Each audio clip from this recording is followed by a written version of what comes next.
Welcome to the Next Gen Podcast. Stepping up to the microphone are your hosts, Bryson Wright and Alex Winton. They got next, so let's get to the show.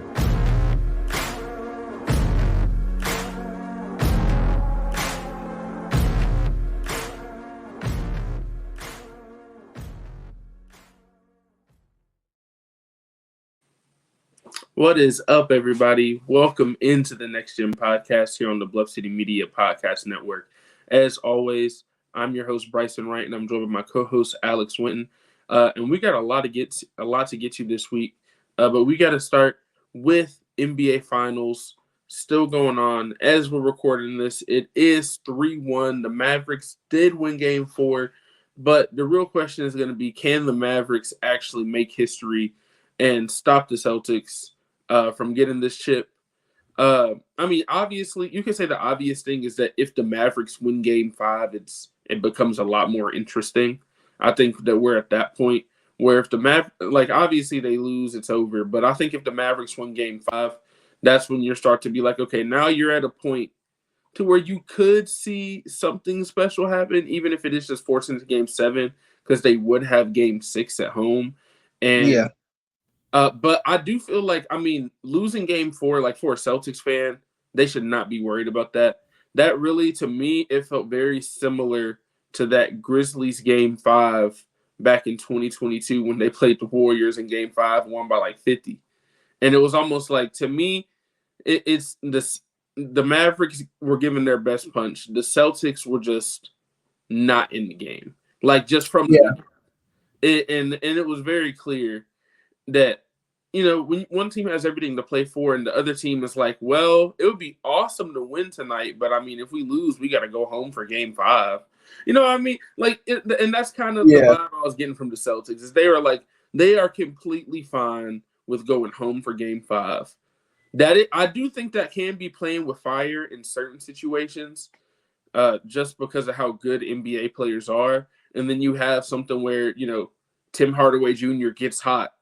And it's like, is that going to carry over to the next game? Maybe he can actually give them minutes instead of being like the black hole of the Mavericks team in terms of like net rating and stuff. Like, I saw the stats where it's like, if it wasn't for Tim Hardaway Jr.'s minutes, he had been such a negative up until Game 4 that it. He hadn't hit a shot. He hadn't hit a shot in like 2 weeks before that, or something like that. So but maybe that gets him going, and you put him in, and he makes 5 threes in a game that, obviously the game was way out of hand and didn't really matter in terms of that game. But, he sees the ball go in a couple times. He's getting in rhythm. Maybe that's somebody that can come out and help them in the next game. Obviously, I think Kyrie played a lot better, was much more efficient. That was the main thing. And then Luka decided to play defense. I think that was a big thing, too. Luka's not going to be like a great defender. Obviously, like, nobody's expecting him to go out there and be an all-NBA defender. Yeah, of course not. Overnight. But it was just an effort thing. And it really felt like, especially in Game 3, he didn't have the effort that he needed to on the defensive end. And then it kind of felt like, he complains to the refs like every kind of star player does. Obviously, Brian Windhorst went in on him after Game 3, and that was pretty funny. But I think he did get a little bit, I think he did a little bit too much, kind of complaining after almost every play. And then taking that charge when you already have 5 fouls. Like, why are you taking a charge at the 3-point line? Like, it's just a bad spot to put yourself in when you have 5. He wasn't even set. That's the thing. Like, he wasn't even like he was like he could make a play on it or anything, like to really be in position. Like, he could have just let him go. Not let him go, but you know what I mean? Like, stayed up. Yeah, like, there's just no reason. There's no reason for him to do that. And it's one of those things where it's like you make the refs make a call. And just being honest, 90% of the time, whether it's a block or a charge, whatever it is by the rules, they're going to call it a block about 80-90% of the time. That's just how basketball works. When in doubt, you call it a block. For it to be a charge, you got to be completely set. There's no movement at all. If you even move a step, like if you're in any kind of motion, they're going to call it a block. And yeah, he clearly wasn't set, all that. So I thought that kind of in Game 3, that was just really bad from him. But I like the way he kind of bounced back in Game 4. Thought he played good defense, had a good game all around on offense. Don't think he forced anything.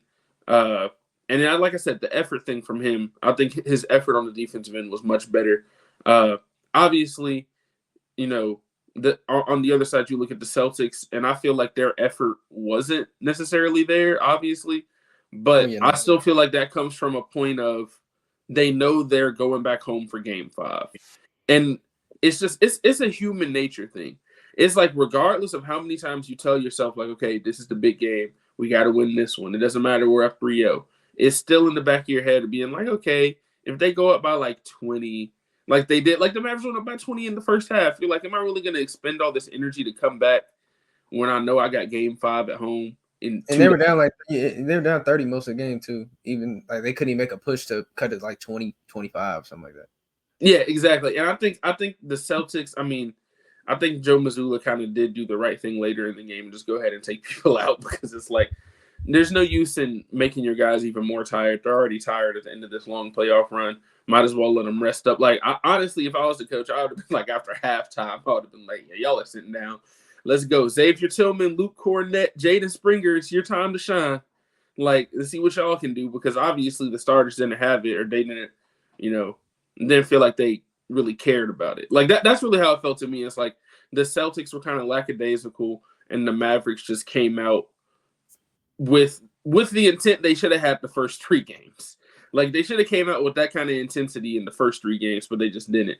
And it was just on a different level. And I still think it's a human nature thing of, like, in a do or die situation, win or go home, you're going to see performances like that.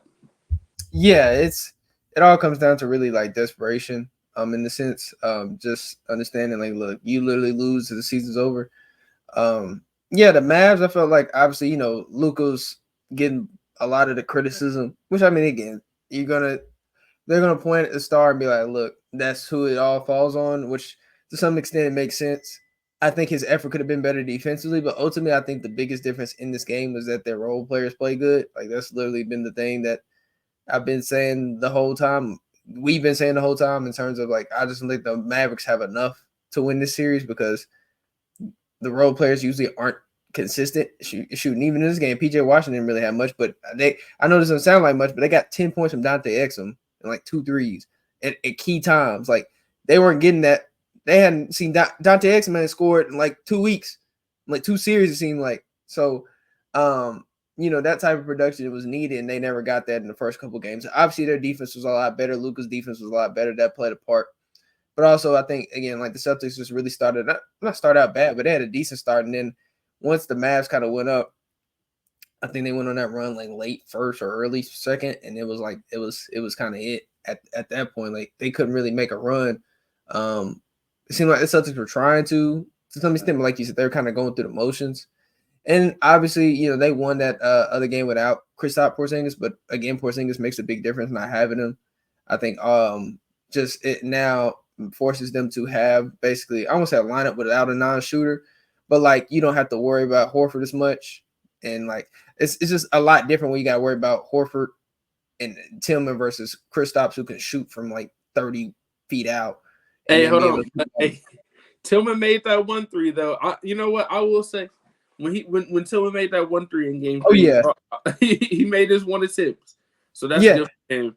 But I thought that was cool. It was good to see X, get some love and get some national attention. Yeah, I should have mentioned that. Shout out to X. Yeah, I should have mentioned that. I should have known that. But look, and still, this is why I feel like they're still gonna win the series, because Tillman made a 3. They said I think, who was it? Mike Breen, who said it? Yeah, I think it was Mike Breen. He was like, that's the first 3 he's taken all offseason, or not offseason, postseason. Like, and he made it. Like, it's like that Gobert shot when Gobert hit that fadeaway in games. So, like, there's just certain shots where it's like, that like that team, like, it's just their time. Like, Nuggets had some shots like that last year. Boston's had plenty of, like, even Derek White has had a couple crazy threes in the series where he's knocking them down. It's end of the shot clock. So, I still feel like they're going to win the series, but like you said, I don't think they brought the energy for that game 4, because especially when you go up 3-0 in that game 3, again, history says, like, you don't really, like, it's usually over. So probably, like you said, human nature is like, okay, we get relaxed, like, we can go back home, like, even if we don't get this game. But they probably thought that the Mavericks were gonna roll over, and Mavericks like, nah, we're not going. Season's on line. We got to at least get one. So yeah, I think that played a big part in it. But yeah, I mean, the Mavericks, the thing is, if they're gonna want to win, they're gonna have to get more from Washington and Jones still. Like I said, they combined for 11 points. Basically, Lively had the same amount of points as both of them combined. Like, that can't happen again. Like, and not on the road, at least. Like, it's not going to be able to happen. You had the home court on your side. Now you're back in Boston. So I just think that's a different type of element. But yeah, I mean, I expect Boston to close it out. I wouldn't think otherwise. I just again, history's telling me like they probably gonna get this done. Now, if they don't, they get to game 6, then who knows? Like, that's what, like you said, that's when it gets kind of not dicey, but like you're like, game 6, like this should be done already. Like,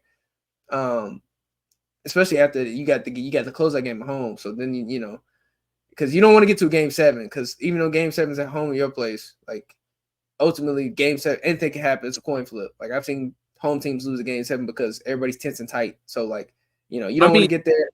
Yeah, because you can even look at it. I mean, obviously, I know it was like the opposite way last year when the Celtics came all the way back on the Heat and then lost the game 7 at home. I feel like it could be a similar situation, even though it's not the same. But it's like the Mavericks will have a lot of momentum going into that game regardless. And then it's all the pressure would be on the Celtics if they get to game 7. Now, and let's go ahead and say, obviously, that's very far away from where we're at now. Because that's another Sunday. I think, game 7 will be next Sunday or something like that. If it happens. So we're far away from that really being a situation, but that's just like the possibilities. When you get a series that's 3-0 now 3-1, when you just start getting those possibilities, I feel like obviously game 5 is going to be like the swing game, where it's like if the Mavericks win game 5, right? Like going into game 5, all the pressure is on the Mavericks. The Mavericks, obviously, it's win or go home. But then once you get to game 6, you got a game at home. You still got that pressure. If they force a game 7, I feel like the pressure switches more onto the Celtics side. Just because, I mean, obviously, it's win or go home for both teams, but they also have the added part of, if we lose this, not only are we going to be the first team to blow a 3-0 lead, it would be in the finals. Yeah, finals. That's funny. That is, I mean, you remember how long the Warriors 3-1 lead joke lasted? If somehow it happened to the Celtics, it would be even worse. Now, let me be clear. I don't think it's going to happen. But if it did, I don't think it's going to happen. The memes would be incredible. Like, the jokes I'd be here for I'd be here for the jokes. Yeah, it'd be fun. But it's hard for me to see it. Tomorrow I feel like they're just going to get it done. Is it blind faith? Maybe, probably not. This means I think the 64 win team, or I think they're like 80 and like 21 or something crazy combined for the season. I think they're probably going to get it done on tomorrow, on Monday. Like, I think guys are going to come to play. It might be some crazy Horford game where he gets like 20 or something. Drew Holiday, like something's going to happen. They're going to be at home. Something's going to happen where it's like, oh yeah, like that's their time. Like, there's going to be a couple plays like, okay. Like, yeah, they're supposed to win this, so we'll see. But yeah, like I said, if they somehow lose it'd be fun. Shoot, even like you said, even if they get to game 7, shoot, before that, like if they lose tomorrow or game 6, or get to a game 6, or like the jokes are gonna be funny then. I saw people trying to get their jokes off for not sweeping the Mavericks. Even some Celtics fans I know that was like upset about it. Like, imagine if they lose tomorrow. Jokes might be crazy. It's crazy. If it gets to 3-2. The narratives are going to get crazy. So that's why it's like, obviously for Celtics fans, for all that, they need to just go ahead and close it out in 5. Right? Now, I'm not going to say it's either Celtics in 5s or Mavs in 7 or something crazy. Obviously, every game is like a whole different battle, honestly. Like, obviously, like the series is the war, but every game is like the start of something completely different. So obviously you have momentum and stuff, but I'm not the type that says it's either, if the Celtics don't win in 5, the Mavericks are going to win. I mean, maybe. But like I said, it's more about who has more pressure on them to perform and stuff like that. Because I do think that really does have an impact. When you're not, like when you're playing with house money, when you're playing when it's, more pressures on the other team, it's just easier. Just in general, just in any sport, right? I will say, before we close out talking about the finals early on, who is your Finals MVP as of now? For me, I'm taking Jaylen Brown.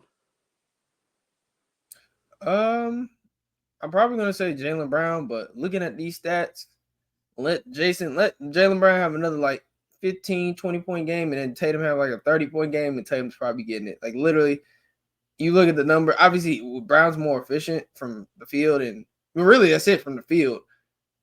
Tatum's more efficient from three, even though they're both shooting like not like in the 20s.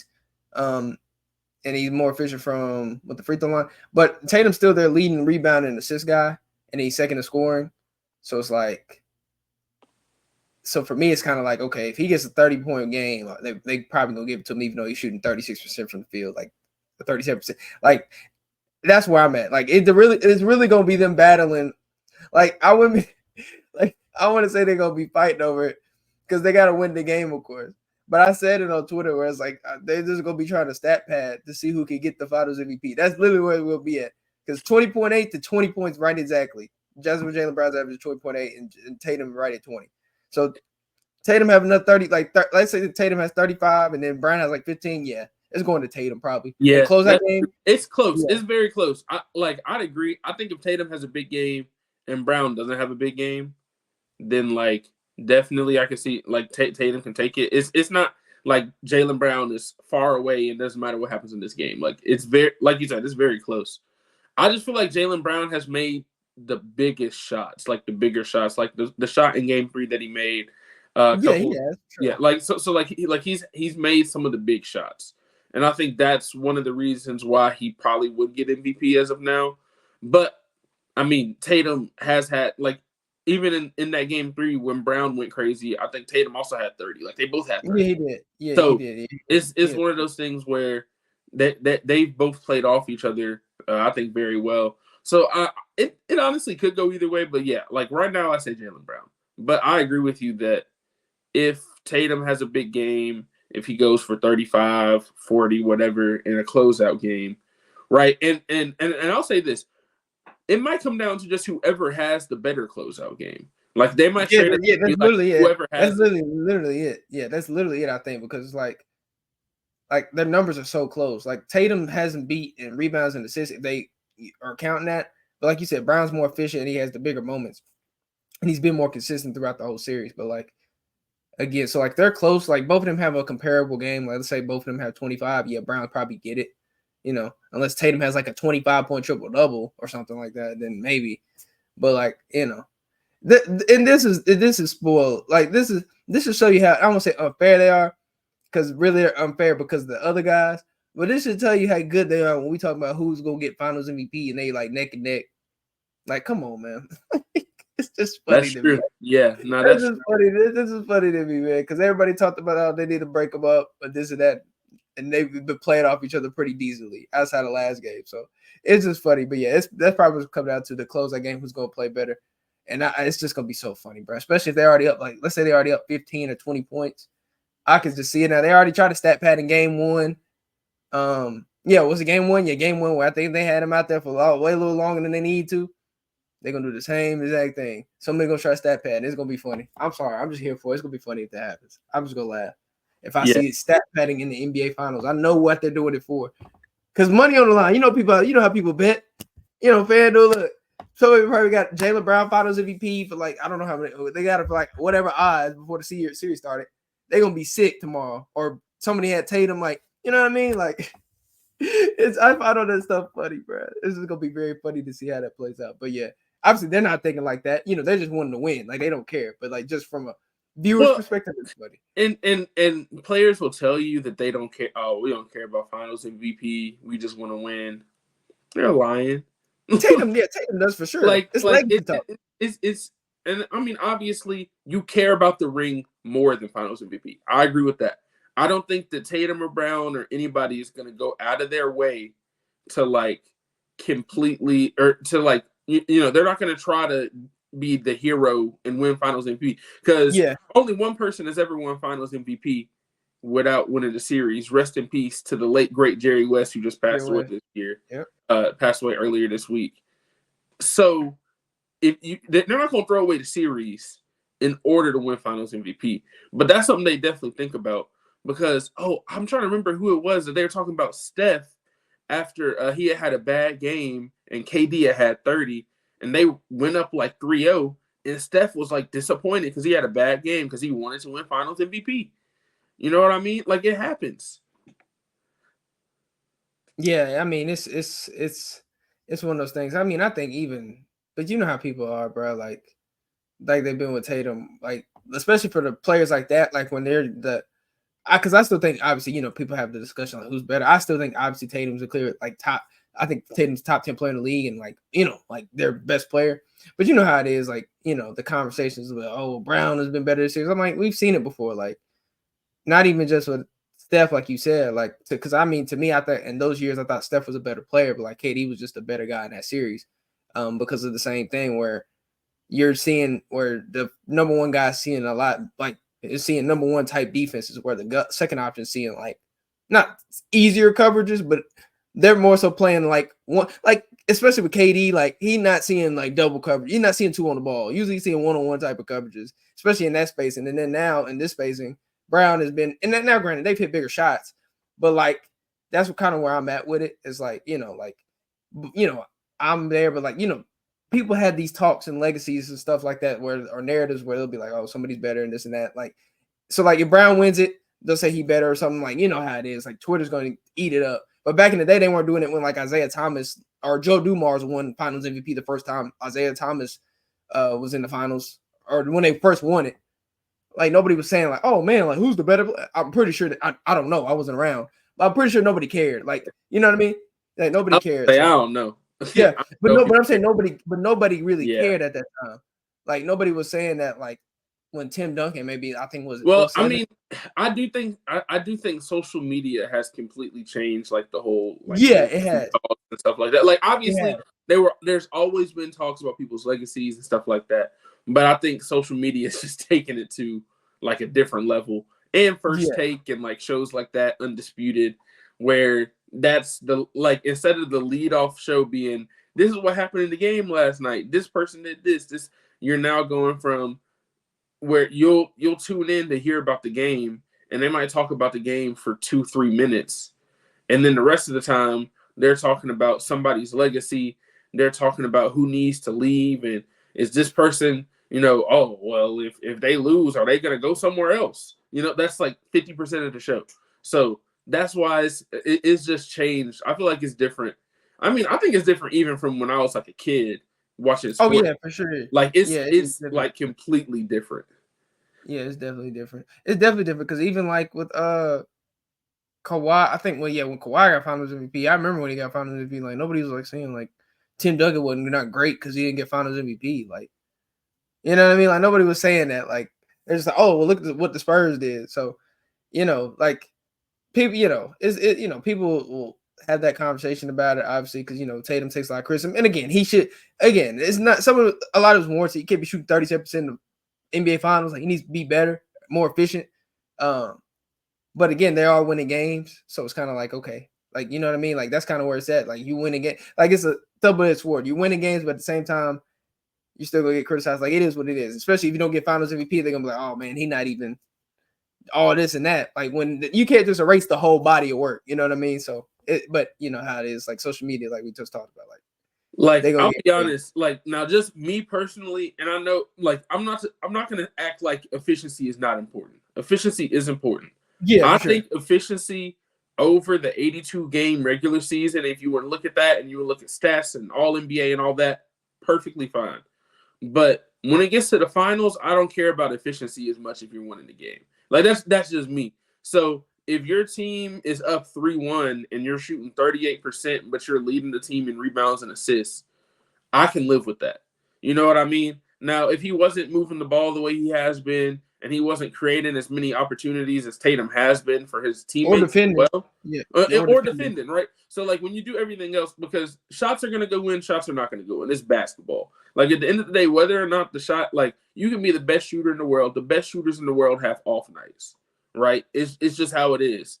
The best shooters in the world have off series. Like, we've seen it happen before in the past where guys that, you know are better than that just get to the playoffs and they just don't play the way that you're expecting, whether it's for a game or whether it's for a full series in terms of shooting the ball. But as long as Tatum continues to do everything else, I'm not super worried. Like, I'm not saying he can't win Finals MVP because he only had a 55% true shooting or something for the series. Like, I'm not somebody like that would be like, okay, like, let's chill out.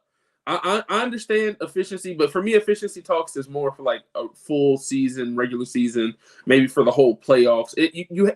You have to have larger sample sizes for efficiency to really matter to me. So that's why I don't think, regardless of, I mean, obviously he has to score more and he's going to have to be better to win Finals MVP. But I wouldn't bring the efficiency part into it. I'd look at straight up counting stats, and then like. And the reason why I'm leaning Jaylen Brown is the moments. And it's like he has had more moments so far. Yeah, and that's the thing. Like with Tatum, like I think more so some of it, at least for me, more so the efficiency is about the shot selection. Like I can live with you missing shots, but it's more about the type of shots you taking. Like so there's threes he's been, I think, settling for. But when he's getting to the rim and playing off 2 feet, they've been better. Like, and I think it was a game too where he was not settling as much, but he's just missing layups. Like you can live with those misses, like you said, if you're doing everything else. But yeah, like you said, like it's more about the, Browns have more of the moments. But I'll tell you this now, as a fan, like if I was, I'm not a Celtics fan, but like as Grizzly fans, I'm telling y'all now, if Grizzly get to the finals, I don't care who wins Finals MVP. I'm just letting y'all know now. I just want to win. It could be the most randomest role player winning Finals MVP. It could be Santi Aldama winning Finals MVP. I do not care. Look. Gigi Jackson, visible. I don't care. Just win. I don't care. That's the funny thing about that is like you'll see certain fans care about it. I'll be like, bro, I would not care about this. But like you said, I think it's more. It's in a weird situation, and I think like I said with the social media and everything, there's a lot of player fans more than team fans, right? And I think that's the difference. So if you're a Jason Tatum fan, you're going to care way more about Jason Tatum winning Finals MVP than if you're just a Celtics fan. If you're a Celtics fan, if you're a true Celtics fan, you wouldn't care if Xavier Tillman won Finals MVP. Right? Sam Howell, Celtics fan, Xavier Tillman. Oh, great. Who cares? We won the Finals. You could have told them that before the season. They would have been like, yeah, we'll take it. All right. Look, you win the Finals, but Xavier Tillman got to be Finals MVP. Every Celtics fan will take that. It's just the player fans, and I think it would be the same thing if the Grizzlies didn't make it there. It would be like the Ja fans would be mad if Ja didn't get it, which I think that would be the main thing. Obviously, there are some people that are like Jaren fans or Bane fans, but I feel like those people that consider themselves like either Jaren or Bane fans were Grizzlies fans first, right? Yeah. Whereas I think Ja has the outside kind of motion to where there are people that are just Ja fans that would be more like that. But like I said, I think it has been different because, like, bringing up the whole Tim Duncan, when Kawhi won it, nobody was saying Tim Duncan is bad or how is this going to affect Tim Duncan. Or in 2007 when Tony Parker won it, Finals MVP, and Tim Duncan was like in his prime. Like nobody's caring about that. No, yeah. Like the only time I will say that I do think it had obviously is the Kobe and Shaq thing. I think that was legit, where Kobe was like he wanted to be the guy. And I felt then there was just that animosity because Kobe couldn't be the guy with Shaq being there, and Shaq had won all the Finals MVPs, and he felt like and I think the only situation where that really matters is where it's like, okay, you've won 2 or 3 and you haven't won one. It was the same thing with Steph, where it's like, Steph, you've now won 3 finals and you haven't won a Finals MVP. I think that's when the conversation starts to get different. It's like, yeah, when you get to that point. But I think like I don't think Jason Tatum and Jaylen Brown care now. Now, if the Celtics start to put on a run and they win 2 or 3, and Jaylen Brown wins all of them, and Jason Tatum hasn't won one yet, then we can get to those conversations. But yeah, no, a lot of stuff to talk about with the NBA Finals. We'll see if they're wrapped up by the next time we record. They may or may not be. But moving on to the next thing, we're not going to go super in depth on the draft. I just did want to drop some NBA draft news. Obviously, we know the Grizzlies are picking at 9. There has been some more intel saying the Grizzlies are actively trying to trade up for Donovan Clingan, which I know we talked about last week. That's not necessarily what we would want to do.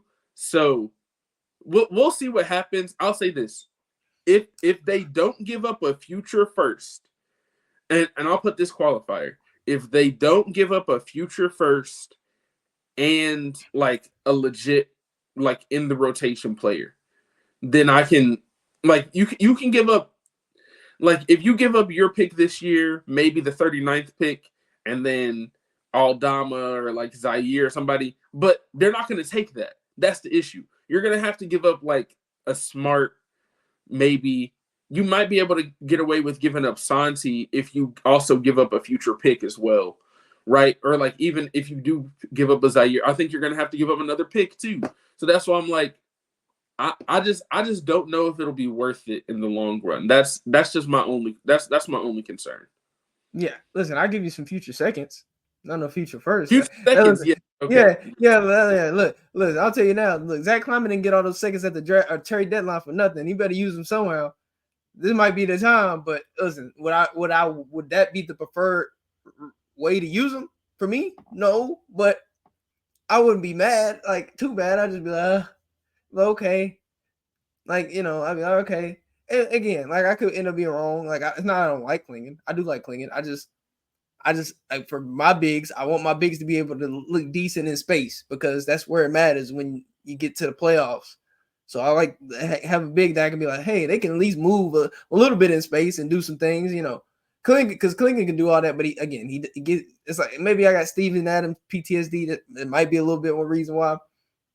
Could be that, but yeah, I mean I like Clingan. But then again, on top of that though, for me it's kind of like I don't know if they keep saying that, but like this is the first time in a real time where the Grizzlies are kind of linked to rumors because they never really give you rumors before in all these drafts. Like even with Zaire stuff, that was a lot quieter. And even then, usually they take usually when they trade up or something, that you never really hear about it. So it's kind of weird to me. I won't say it's weird. Could be smoke screen. I was about to say, you're saying it's a smoke screen. Yeah, it could be. The Grizzlies do smoke screens. The Grizzlies do smoke screens. So yeah, and I'm just like, it's just the obvious thing that because the Grizzlies need a center, so it's like, oh well, Klingan's he makes and he fits. It makes sense. So it's not like they might not end up like they can still end up with Klingan. But it's just like for me, it's like, maybe it could just be some smoke screen because teams know they need a center. They like Klingan. He makes sense for them.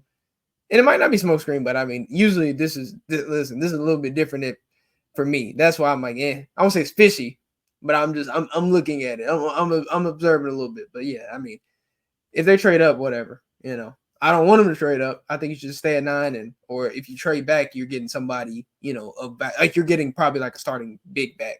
That's what I think that's the only reason I think they trade back or something like this because they're getting a big like that's starting. But either way, like I'm not gonna trip too much yet. Like it's just rumors at the end of the day until I get some substantial moves and evidence, which is why again, Boston, take care of the job tomorrow, please, so they can start doing these transactions in the offseason now. We can't do it. Look, teams can't do nothing until y'all get done with this. I need y'all to get done with the series, please, so we can move on with our lives. Listen. All we got is hypotheticals right now with draft news and all this offseason stuff. I need concrete stuff now. We're getting close. I believe we're like 2 weeks away, like something like that. I need them to get it done. So yeah, this is just rumors now, so I'm not gonna be too moved off of it, but I am going, take note of it. But I mean, yeah, it's I guess it's cool. I guess we'll see, man. I don't know what they're gonna do, man. I just expect the whole draft, not just the Grizzlies, but the teams in general, it's just to be so random. Like now they talking about Klingan might go 1, and then now the Hawks ain't even had a pre-draft workout with SAR. Like so random, bro. Like just like the lottery. Like that's all it is. Nothing but randomness to this draft class. I don't know what is going on, man. Just random. That's my one word to describe this whole thing with the draft class. It's just random. That's it. Just random. Yeah. And kind of like what we said, I know we were talking about the draft like at the back half of the regular season, is we kind of talked about that until the lottery, it was going to be hard to really have deeper conversations than what we had already had. And for now, I think that can be the case, is that, based on what we've been talking about the last couple of weeks, all that stuff's still true. Nothing has really changed just because we don't necessarily know if they're going to trade up or if they're going to trade back. Now, there's a lot of hypotheticals. I think if they trade back and they can get like a starting caliber center or somebody, and then you get somebody who's a little bit lower on your radar but can still, I think impact winning, even if it is Tristan Da Silva or somebody like that who you're not planning on taking at 9. Because I mean, if you look at the guys that the Grizzlies have been linked to, they've been linked to some people that are in the lottery, and they've been linked to some people that will probably be more like 16, 17, like that kind of range. So I think that they are keeping all their options open and everything like that. Next week's episode, we will be having Chip Williams coming back, one of our draft experts. If y'all remember last year, we had him on for the draft. So we will go in depth about everything NBA draft. That'll be coming out the Monday before the draft. So hopefully, if there are any moves or anything, we will know by then. Like that'll be my hope, but we'll see. We'll see. But there's a lot of prospects and everything.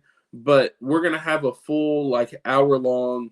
We're not gonna be talking about nothing else. It's just gonna be the draft. So it's gonna be awesome having him on next week, and we'll get like super deep into that. But something that we can talk about besides the draft going into the off season is the Grizzlies off season work that we have been seeing, and also we'll start with the biggest thing of Ja Morant. We got to see him on the court for the first time in some workout videos, saw him shooting the basketball, saw him do a little windmill dunk. Looks like from everything that we've seen, he's looking healthy, looking pretty good, looking like the same old Ja Morant that we're used to seeing. Haven't heard as much from Ja this offseason as we have other off seasons, which is a good thing. Obviously, I think he's kind of staying out the way, working on his game, getting healthy.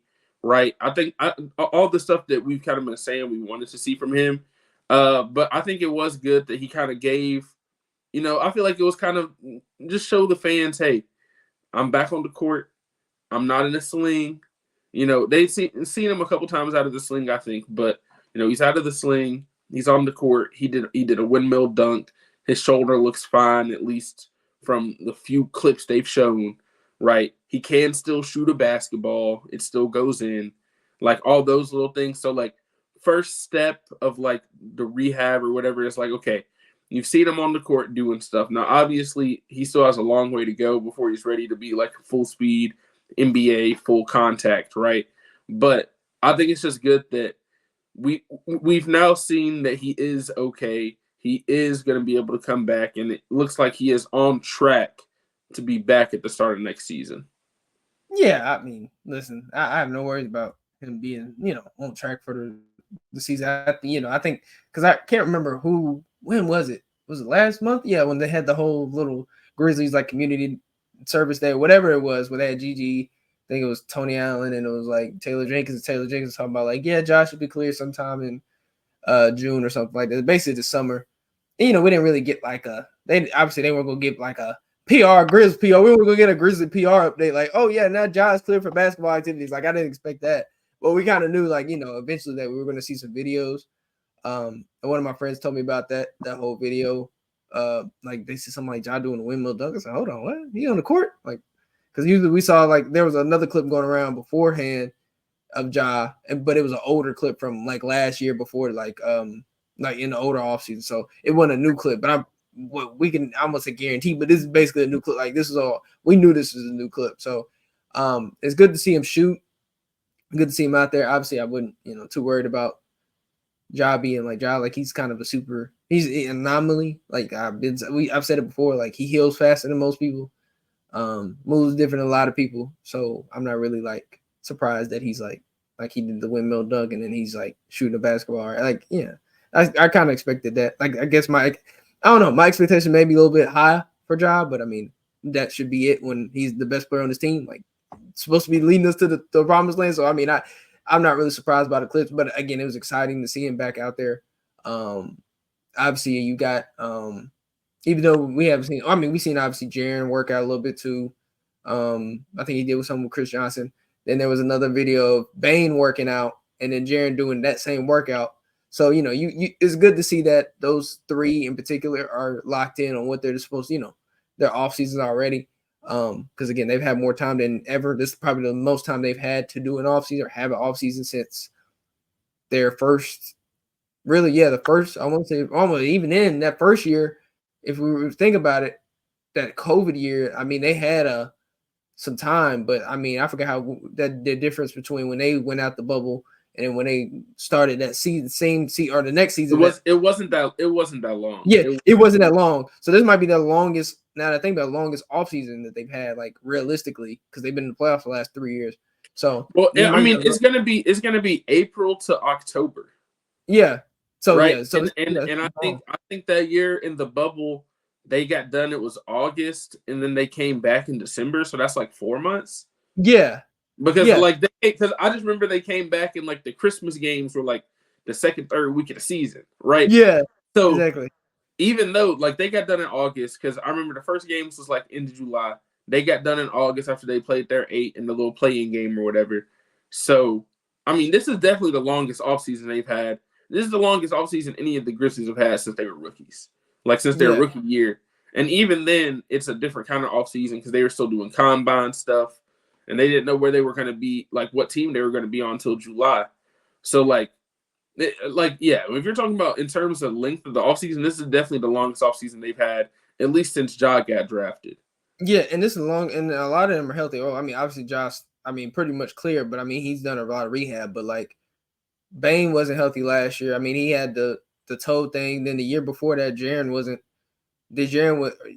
healthy because he had to do the foot surgery. I mean, Jaren had his first real full offseason healthy this past offseason, and now this is his longest offseason, and he's healthy. So like, I think all that kind of like plays a part, benefiting your guys because now you can actually work and focus on actually improving your game versus rehabbing the whole time. And with Ja, I don't really worry about, like, obviously we want him to improve his shooting and, you know, his offensive package, but like I'm not really worried too much. Like, again, I've been saying like Ja's like a walking like 27 points, like 5 rebounds and like 8 assists. Like he can get out the bed and do that. So like I'm not really too worried like at all. Like literally Ja was out of shape at average, like out of shape, only played 9 games and averaged 25, 6 and 8. And was shooting like 2, and he's still rusty. Like that's rusty Ja. Like, come on, man. Like, so I'm not really worried about him like not having a full offseason. But like you said, like this is the longest offseason they'll have to really improve their game. So that, you know, you want to take advantage, especially when there's gonna be a lot at stake going forward. Like obviously it's not a championship or bust season, obviously, but it is a season where it's like we gotta take another step, because that's really what it's about ultimately at the end of the day for this whole organization, is to take a next step. It's not necessarily like they got to get back to what they've done, but they got to get further than what they got to exceed what they've done too. Like it's not like even Jaren said, it's not going to be satisfied. Like it's not satisfying to just be a top 3 seed, get home court, and then like, you know, only lose in the second round or something like that. Like it's more about that. Like they said, like even your GM said it. That's why I hold them to a high standard. The GM said they've seen the championship window open now. So it all starts at the top. Like it all starts with the GM making the right decisions, and then it starts after that from the coaching staff, or really the head coach, and then your best players, like setting the tone. So that's really, for me, that's why I'm glad to see all this, because they're starting to set a tone for what needs to happen, you know, what is going to happen going into the next season. Because again, they got, you know, there's going to be expectations, you know, people sleeping on them and they're not remembering what they've done the last 2 years. And so, you know, I think this is good work. And again, I want to see them all work out together. Not all of them, but like, you know, I think Bane even said it before, like on a broadcast, that him and Ja plan on working out together. Like to see Gigi work out with one of them or all of them. Like to see Jaren work out with them. You know, even if they're not working on the same necessary thing, just, you know, we've seen like Tatum and Brown work out together the last couple off seasons. So, you know, I feel like that's always beneficial, especially when your best players are doing it, because it's like, again, that I feel like builds the chemistry, especially if you're doing stuff that's game, you know, that's like translatable to the game, like what they're going to be running. So yeah, I would like to see that, but I mean, I'm just glad that they're, you know, doing work, you know, right now already, and have a lot of time to be able to improve their game. Yeah, I also say I do hope that they make the trip to Summer League as well, like we have seen in the past, because that is another, like, obviously maybe that's not the place where you're going to get the work in, but I think you can also build chemistry, especially with whoever the new rookie is, like showing support. I think that was a big thing, like with Gigi last year. We're having Jaren at the games, having obviously, you know, Zach Kleiman and Taylor Jenkins and all those people are going to be coming to the games as well, even though Jenkins doesn't coach the summer league team. He's usually there.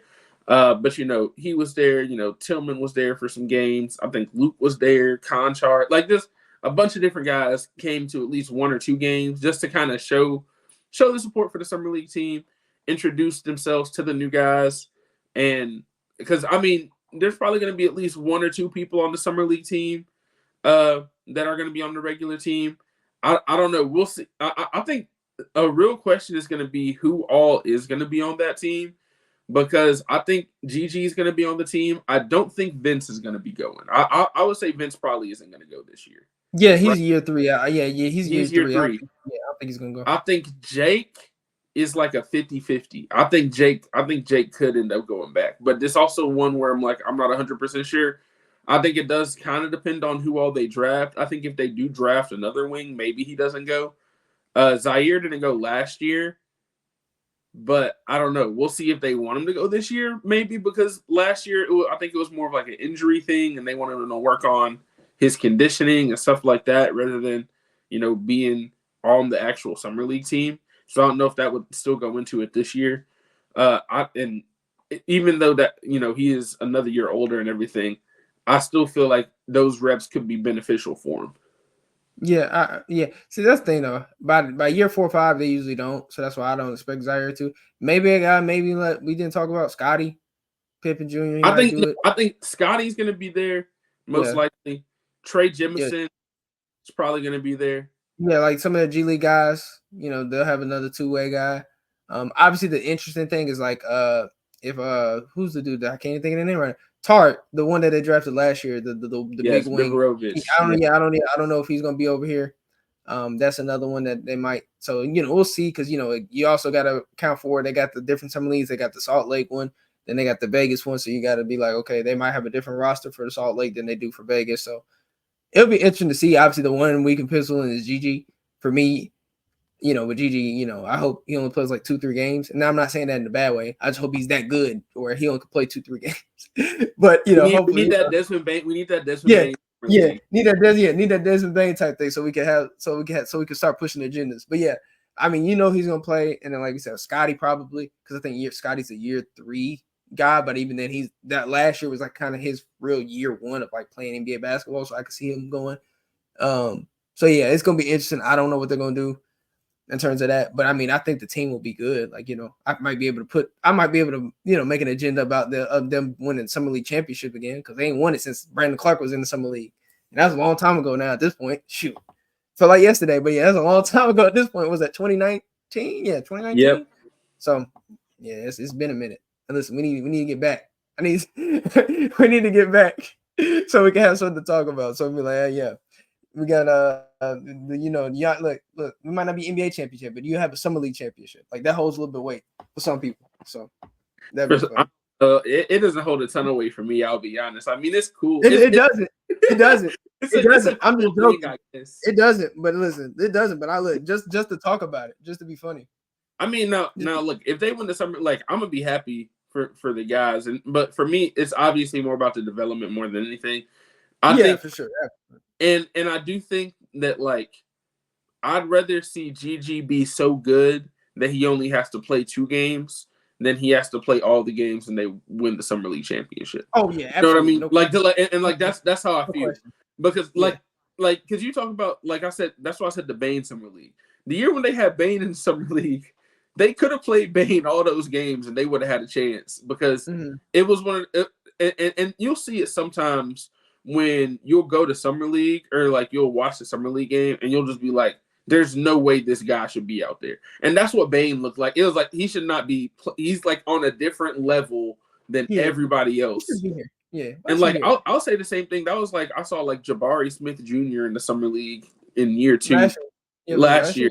Yeah, and it was like you're a tier better than everybody else that is talking crap to James Wiseman. After putting like 30 up, like boy, you get out, you put on some street clothes, like get out, stop playing some games. Like what are we doing? Like why are you out here? Like Keegan Murray, another one. He's another one that went crazy. Like like 40 first. Like what are you doing out here? Like get out of here. Like sit down. Like why are you here? Yeah, no, but that should be the hope. That's the hope for Gigi. is now, and I'm not saying he's going to go out there and average 35, but if it's like 20 on good efficiency, like I'm sleeping well off that. And Yeah. I think he's gonna, it'll be similar to this year where he's probably gonna get to have the ball in his hands a lot more than he will like during the regular season on a nightly basis. But I still think that's preparing him for that 6-man role, for that role to where if Ja and Bane not on the court and Gigi's out there, he could really be like the number one option for a lineup. Like I think that's what you're trying to set him up with, to where you can sub him in, maybe even sub him in for Bane, early on, and he can. Obviously, there's going to be a little bit of a drop off, but he can do a lot of the same things, and he can do like in terms of catch and shoot threes, in terms of putting the ball on the floor if he has to. Even that's not necessarily the number one thing you're worried about for him. That's something he can do, and I'm really going to be watching his defense too, because I think at times on defense, obviously he was a rookie. I think he had to kind of get into a rhythm of what it's like to play defense in the NBA. But I think like he has the athleticism and he has the frame to be like an all-NBA defender. So that's what I want to see at Summer League too, is see him like lock in on that end. Not to say he was a bad defender this year, but obviously he can improve, and he's freaking 19 years old. So he's gonna get better. Like he has a lot of stuff to learn. But I'll be excited to see how he kind of performs on both ends. I'm expecting big stuff from him though. Yeah, that's the thing. Or to mention like the role that he could be in, because again, I know we've had to start. Everybody said that, or not everybody, but most people have to start GG agenda. Because if he does start, then like you said, instead of like necessarily come out the bench, but what if they say, hey, we're gonna sub the first subs like Ja or Bane? Now you're basically move up in the pecking order of scoring. Like let's say they sub out Ja, they bring in the backup point guard, and then Bane, like, and they bring in Vince or something. Like now you're kind of like you and Jaren are like the guys in that lineup to score, essentially. You know what I mean? Like it could be like that type of thing where he can play with a majority bench lineup. If he is a starter and still be fine. You know what I mean? You can treat him as one of those guys where obviously you won't be the Ja level. Like we see where before in the past where Jenkins has had Ja being like a lot of bench lineups, and that lineup just looked great because Ja's that good, or like Bane. So you'd like to see that. Obviously, you might not see that by next year, but you want to see moments like you said where he can be a scorer. You can be like, oh, you can get him points, because I mean he was doing it last year with every different lineup you could think of. Starting lineup, he's scoring. Coming off the bench, he was scoring. He's playing with 10-day guys scoring. You know what I mean? Now he's gonna be playing with like John Morant, like Jaren Jackson, Desmond Bane. Like I feel pretty hopeful about that. And like you said with the defense, I mean, for me, it's more so like obviously this is a long ways away, but can you get to like, I would love to see all NBA defense, but like, can you get to like Tatum level defense? Like Tatum's a really good defender now. I know people don't want to give him credit for it, but like Tatum's a really good defender now. Like I'm not saying he's all NBA, but he's good on that end. Like he's good, like not elite, but he's good. And that's what you need. So especially if he's going to be, especially starting, you want him to get to that point, obviously, because it might not be right away, but you want him to like, because again, he wasn't even bad last year. Like I know he wasn't like amazing defensively, but like for what the context of that roster was and what he had to do, especially later towards the end of the year where he had to guard different guys, like top guys like SGA, Fox, and all these guys, and they were throwing him on there like be it like point of attack defender. He actually had moments of that. And so like you said, he has the size, he has the frame, the athleticism, and all that. And he gives the effort. That's the main thing. It's not like he doesn't defend. Like usually the GG's defensive lapses were because of just lack of awareness and like lack of just knowing the NBA, how to play NBA defense, not because he didn't want to play. So like I think that's easy. It's easier for me to fix a guy that doesn't know the ins and outs versus a guy that doesn't give effort on that end. If you don't give effort, that's hard to fix. Usually, I can live with the effort. I can live with the mistakes if you give effort, and that's kind of what how I view GG. So he'll probably improve some league. I don't know if we'll see it too much. We'll probably see flashes of it here and there. I'm more interested to see like how he does, like because he'll probably be the guy. Even if you draft somebody, he'll probably be the guy on that summer league team. So it'll be interesting to see how he develops. But yeah, I'm excited to see him obviously and see what he does. But because I think he could have he can come around and shock us. I don't know how he's gonna shock me, but like I mean, because my expectations kind of high. But we'll see what he does, because I mean, again, he could do something. Listen, he do something crazy like we talked about where he has a Bane type summer league. listen, y'all gonna hear agendas from me here and on Twitter. I'm saying a lot of stuff. Don't let him go off for like 25 a night. Don't let it happen. Nah, I'm definitely with you. Like, if he does have a good summer league, that's just a good omen for next season too. And I think that could definitely push him as like the front runner going into training camp to be a starter. I do think it's going to be kind of similar to this year, coming into the season, where it might not be as much like open tryouts as it was this year, but there's going to be some questions on who's going to get that last starting spot going into training camp. But I think a good summer league from GG could put him in the lead. Obviously, as long as Marcus Smart is still on the roster and everything like that, he's going to be a possibility as the starter. Maybe Vince Williams Jr. is another guy, but I don't like. It's one of those things where I think the Grizzlies can be successful with all three of those lineups, whether they start Vince, whether they start Smart, whether they start GG. Regardless of what they do, I think that they will be fine. But it's just about finding, like, what is the best option. I think I said it before. I'd still lean Vince to start just for defensive purposes. But that's why I said if GG is like you said, maybe not all NBA, but he's just like a better defender and an above average defender, plus the offense stuff he brings, it's going to be hard to keep him off the court, like just 100%. Yeah. It's going to be hard to start him either.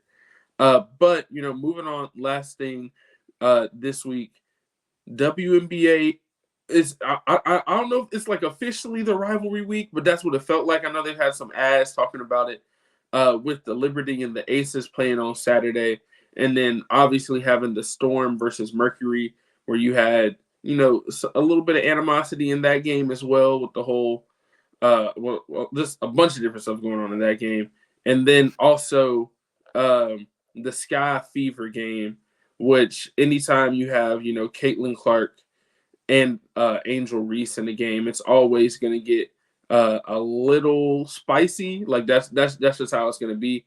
And then like I said, with the Storm Mercury, it's like Skylar Diggins-Smith going back to Phoenix, where she got booed, which I was like, wow, come on, man, y'all gonna boo Skylar Diggins-Smith?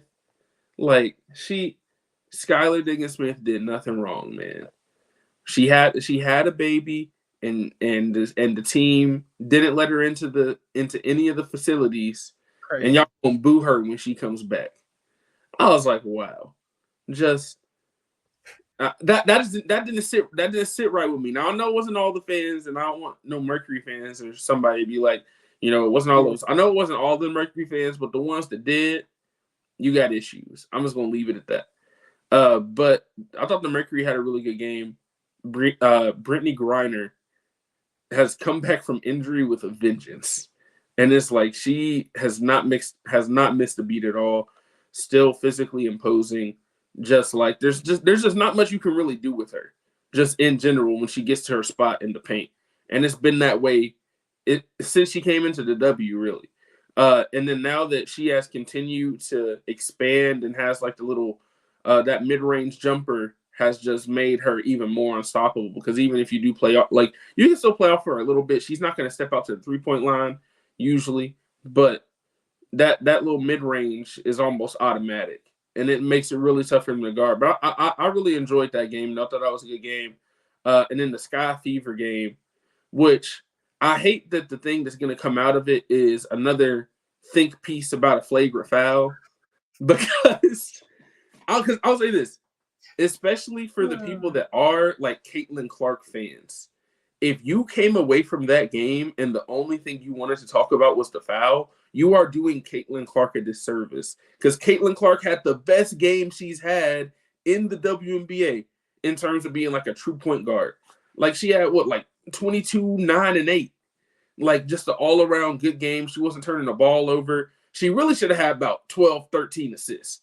Like there was a couple, like she had, I think, 4 or 5 assists where she either found somebody open and they missed, or somebody fumbled the ball away. So she really should have had like 12, 13 assists in that game too. And I'm like, man, I hate that the only thing y'all talking about is it happens. Like this is something that and I hate this is the same thing that we have to talk about every time, because it's every freaking time. And I'm like, dude, it happens. People get hit. You know how often people get hit in the head in basketball? often people just get hit in the head in pickup basketball. It was a flagrant foul. They called it a flagrant foul. She shot the free throws, and then they moved on. But it's just like, why are we on CNN? Why? Why are we on CNN talking about a foul in a basketball game? Not even the basketball game. And it was a great game. Like, it was such a good game. And I just hate that that's the only thing that people came away with. Because Aaliyah Boston also had an incredible game, and she's finally, she's starting to look like the player that we know she is when she didn't really look like that to start the season. Nalissa Smith had a great game as well. Really just the Fever in general, this is like the best I've seen them play collectively. And I do think it's partly because, like I said, Caitlin was such a good floor general. And she was very, you could tell early on, even though she started getting hot a little bit in the first quarter, but she was very active in getting everybody involved as well. So yeah, like I said, I'm glad. I hope that we can just talk more about the games as well, just because I'm like, it was one of the more entertaining games that I've watched this year. Listen, I told you last week. Was it last week or the week before? I won't say regret it. But look, maybe we shouldn't look. Like I said, I'm glad that people see it. But every time this happens, I get tired and more tired of it. I'm sick of it. Every time I knew it was gonna happen as soon as I saw it. As soon as I saw Angel Reese, and I think who was it? I can't remember who it was. I think it was Isabel Harrison who got the block. Somebody, one of them. I knew it. I knew as soon as I seen her get there. I said, "Oh, sorry." I said, "Oh yeah, here we go." So the app cooked for the rest of the day. Good thing I was at work most of the day, so it was cool. I ain't see none of it, but I was like, "Man, I already knew. I knew it was gonna happen. I just knew it was gonna happen." Just sad. Great, like you said, great game. You know what I mean? Caitlin Clark had a really good game. What she have? She had basically almost triple double, 23 points, 9 assists, 8 rebounds. She had 5 turnovers, but she was efficient from the field. She didn't miss a free throw. Obviously, Aaliyah had another double double. I think she's had 3 straight double doubles. And then obviously for Chicago, you had Mabry, who Angel Reese had another double double. Cardoso had another double double. So the rookie class showed out really good competitive game. And all of it just went away because of a foul. Because most people don't know basketball. I won't say not most people don't know basketball, but people take it to a place where it's not basketball when it really is just basketball. Because they probably didn't play basketball a lot or played in environments. Just goofy. But it was a good game. Obviously, that it's good to see the rookie class really hoop. Obviously, with just Indiana, why they're playing better. I think a big thing is they're not playing like an NBA schedule no more. That's a big thing. They actually got practice time now to actually do things to get chemistry and not be tired all the time. So I think that's kind of a big reason they're having a big thing. A better starting to come together. Obviously, Aaliyah's playing better. I think obviously now it seemed like, I won't say she's out of shape, but it seemed like she was working her way back more so into game shape. It seemed like, and also just her role, it seemed like wasn't great neither. They weren't really getting her the ball as much. Not running a lot of Aaliyah Boston and Caitlin Clark pick and rolls. I don't know why you're not doing that. That should be your bread and butter for offense, but I'm not the coach. But point being is that, I think they're starting to do more of that now. And so that really helps them out. Obviously, for what you're talking about, Brittany Griner, not really surprised. Griner's Hall of Famer. She's a walking 20 points, 8 rebounds, 2 blocks every year. I'm looking at it now. She's 4 games. She's averaging 22 points, 8 rebounds, 2 assists, and 2 blocks in 4 games on 63% shooting, which would be a career high if it held up. So because that Mercury team looked like they were bad, obviously, but I think she's their. I'll argue that she's their best player. So they didn't have her for those games, so they're going to look like anybody without their best player is going to look kind of average. So now that they get it back, she's their best 2-way player for sure. I don't know. I mean, in terms of offense, Kalia Compton. Yeah, it might be Compton. Yeah, it might be Kalia right now. Season too. Yeah, it might be Kalia. Yeah, had what, 5 30-point games now? So. Yeah, and she's averaging 24. So it might be Kalia. Yeah, it might be Kalia. You make that argument, but no worse than 2 at least. Top 2 player on their team. So her just being back, kind of adds another element. But yeah, I mean, I think again that team is going to start playing better or now going forward. Obviously, Indiana too. But yeah, I tell you, Bryce, I told you this is gonna happen. Now look, now we're exposed. These think pieces are gonna happen every week. It could be something as little. It could be something so little, so small. I'm just tired of it. I said it. If I saw one, I was gonna block anybody, block it or mute it. I don't know what I was gonna do. Like block or mute. It's gonna get muted. I didn't see nothing. Like I said, I was at work, so thank God for that. But like, I knew it. Nah, I'm not always a block and mute person, but I definitely was like this past week. It's just basketball, bro. We know, like, Angel ain't trying to hurt nobody. Angel ain't trying to hurt nobody. Like, nobody trying to hurt nobody. Like, ain't nobody trying to really hurt nobody for real. Even with the whole last thing that happened, nobody trying to hurt nobody for real. Basketball. Plus, the last one we talked about with Carter.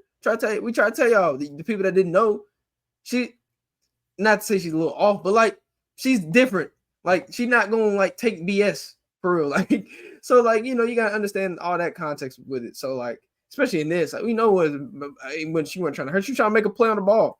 It was excessive, so yeah, they called a flagrant, as they should, and then they moved on. Like it wasn't like she trying to give her a concussion or nothing, man. Like, come on, bro. So now we got to deal with these think pieces another time, especially because of the history they have with each other. That's really it. Like that's what it comes down to is the history of it. And yeah, and so they're like Angel said, and we talked about it. Angel said she doesn't care about being the villain, even though in this situation she's gonna be looked at as the villain again because she was the one committing the foul. But like I said, it was a foul. It is what it is. I feel like they should just move on. But I did also want to talk to you. We can't have a WNBA segment without talking about the Aces. Just because the Aces Liberty game, that was Saturday, which was another game that was nationally televised, had a big audience and everything. Obviously, rematch of the finals last year, and well, really, it was just Jonquel Jones. Like, as they just didn't have any kind of matchup for Jonquel. As good as Asia is, like she could not do much with Jonquel yesterday.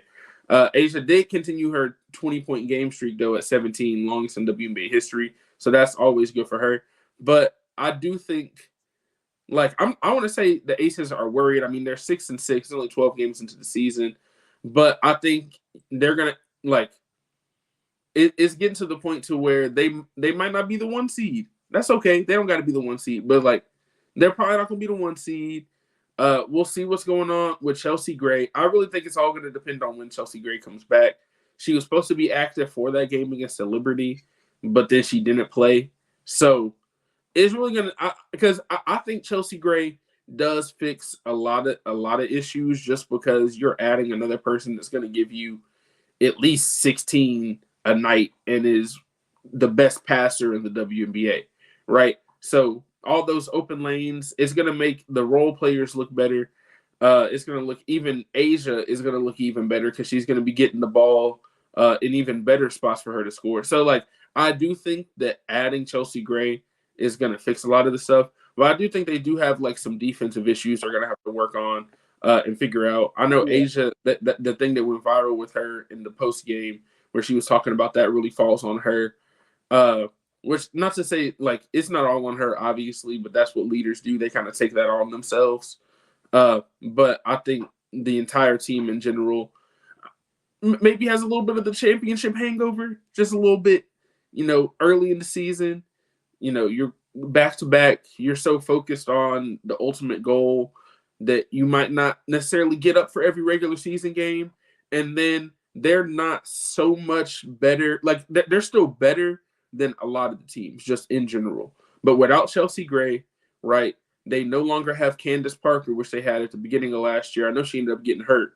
But Candace Parker being added to that lineup was one of the reasons why they started so strong last year. Even though she did miss most of the end of the season, I think they were like 22-3 or something crazy. Yeah, they were like 10 games better than the next team for most of the year. Yeah, so obviously – you're not expecting them to be that same level without Candace, even though Candace was, at the end of her career, that's still, I mean, my GOAT, one of the greatest ever, regardless of whoever you ask. She's going to be in your top 5, regardless of who you think is 1 through 3 or whatever, right? For me, she's 1. but there's a lot of people. There's a lot of people you could put up there, but it's one of those things where just having her on the court, having her experience, I think that was a big thing too. And then you're missing, like I said, Chelsea Gray hasn't played. So if Chelsea Gray gets back and they're still struggling a little bit and they're still struggling, like especially after the Olympic break, then that's when I'll be like, okay, maybe you start being a little worried. But, it's early in the season. I think they are going to turn it around. They do have like some new pieces and everything. And then like obviously Kate Martin being a rookie, they added Tiffany Hayes. Sydney Colson is playing like actual minutes right now, whereas usually she's more of like the bench, the glue person, the person that's really in there for the locker room. And now she's having to play a lot more. So it's just like, I think once they get fully healthy, it'll be different than it is now. Yeah, and also I think the biggest thing is that I won't say they're playing a tough schedule, but they are playing like really good teams, which is kind of the biggest thing. Teams that are healthy and more. I would say been together longer, but like just better teams right now. Because when you really look at their losses, like the losses, only one where you really look at and say like it was like a bad loss is the Sparks, but other than that, like the Lynx is really good right now. Like it feels like Seattle before they lost to Phoenix. It felt like they had lost in like 2 months. And then obviously the Liberty are going to be the Liberty. So it's kind of like the losses are not all the way bad.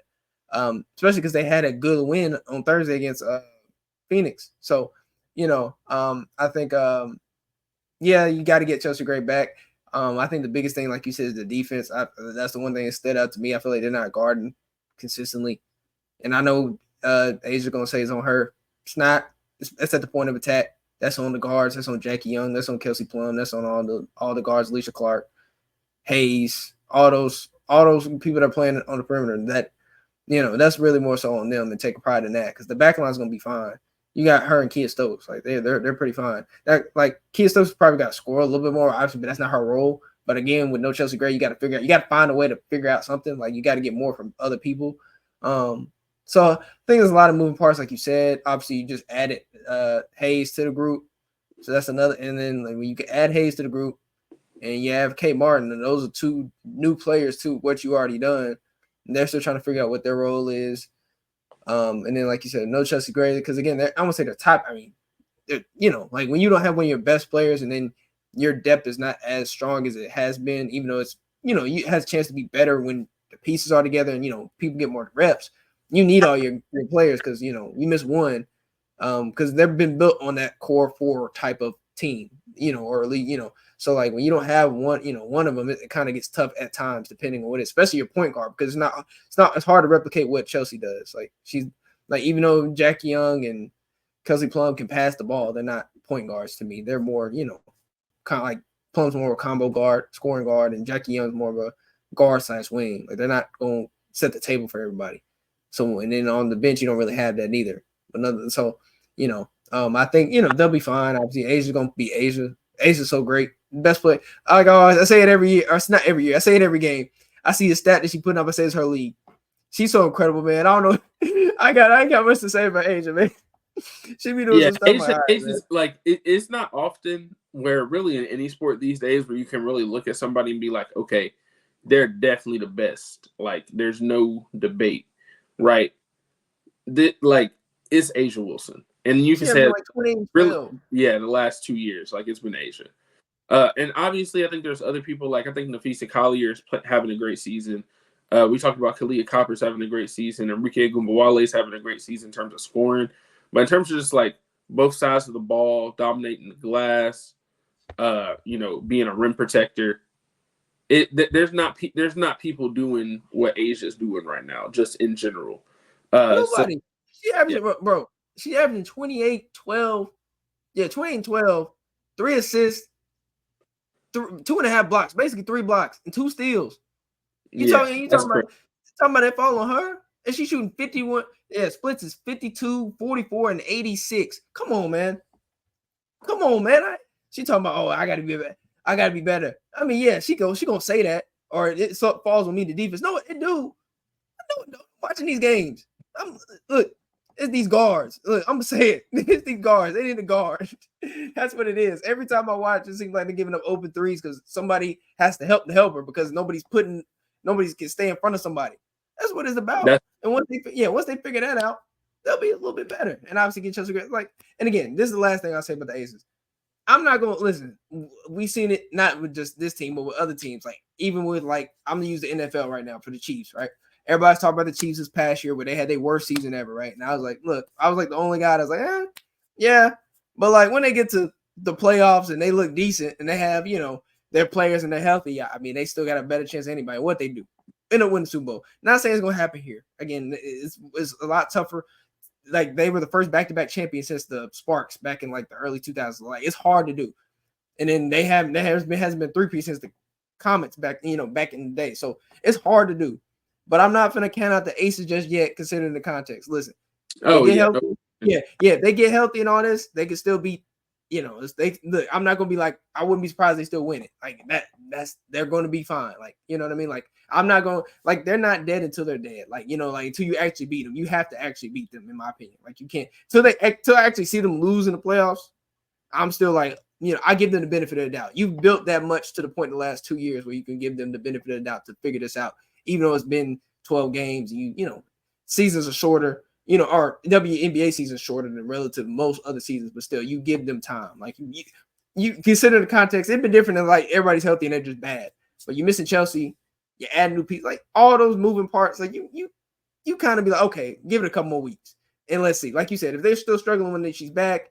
And all this, then okay, let's have a discussion. What's going on? You know what I mean?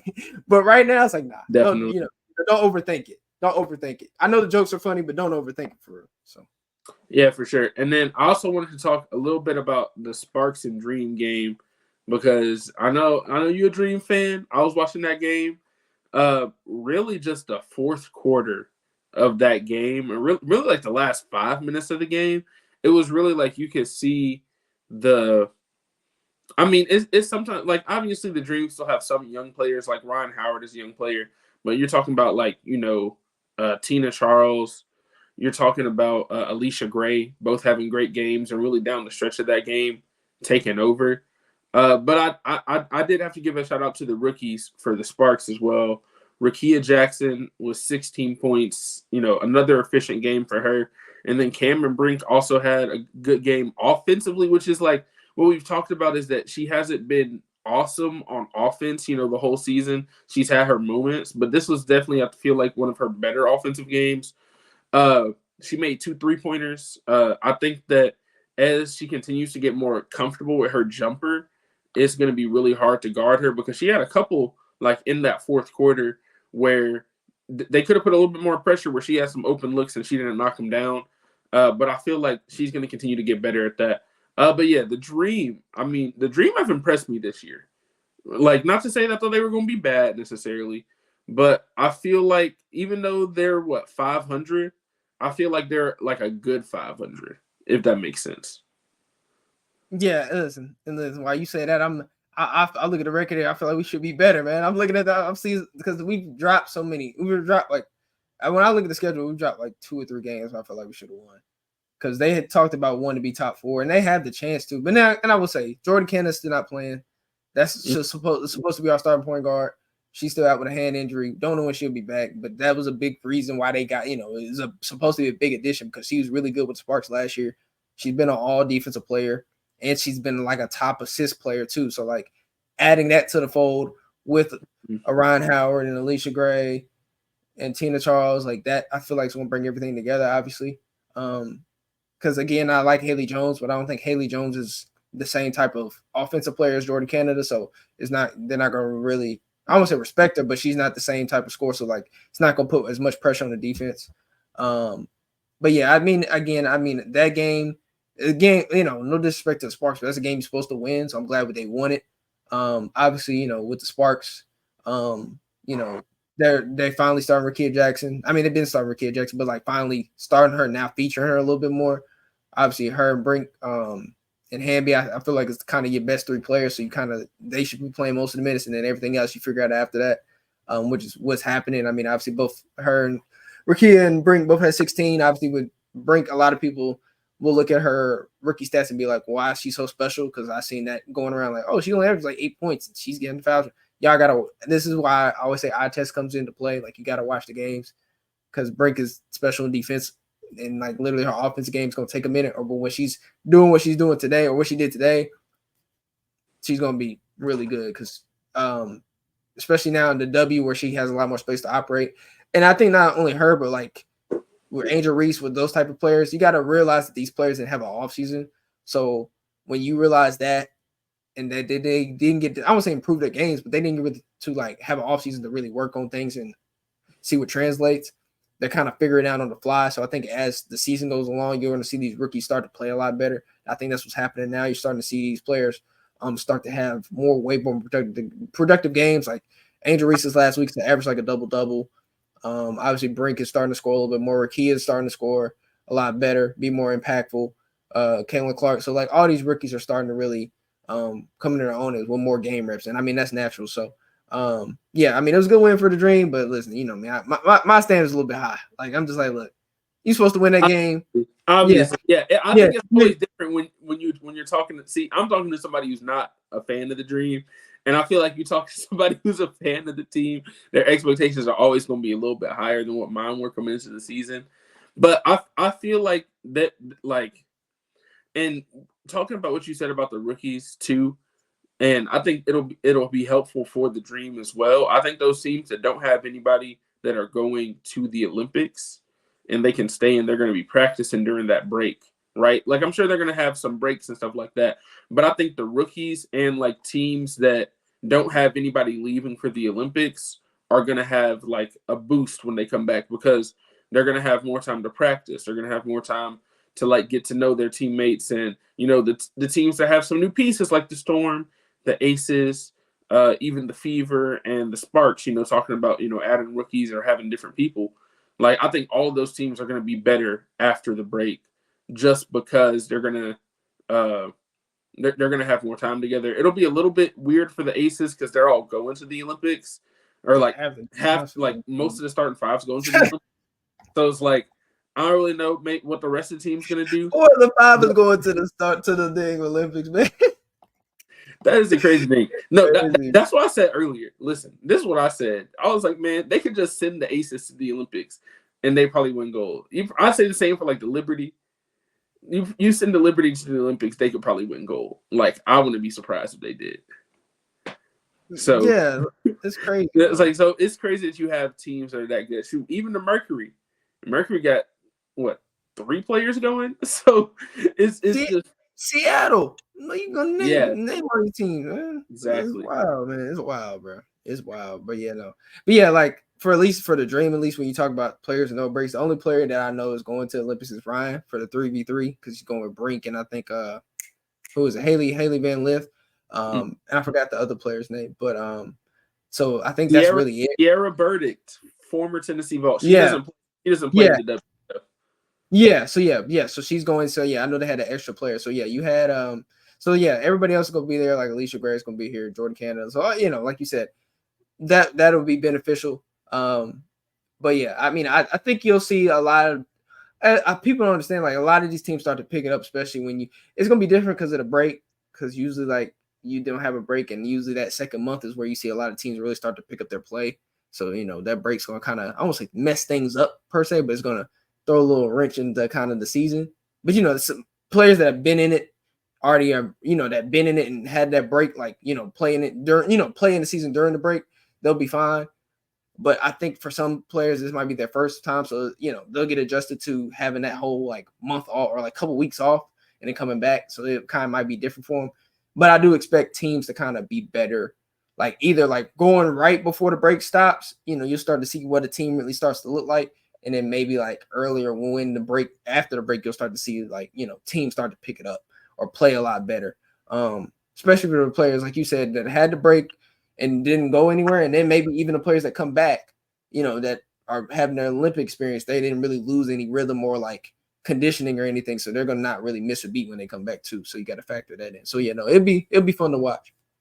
For sure. But like I always say, I appreciate everybody who listened to this week's episode of the Next Gen Podcast here on the Bluff City Media Podcast Network.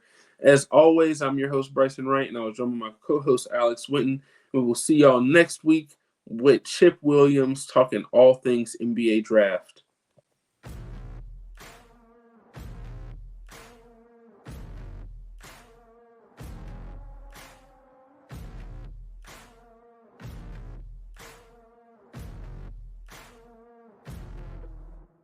Thank you for listening to this episode of the Next Gen Podcast. If you enjoyed this episode, leave a like and a comment wherever you download your podcasts. Head over to www.bluffcitymedia.co, where you will find comprehensive coverage of all things Memphis sports and how you can become an insider. We'll see you back here next time.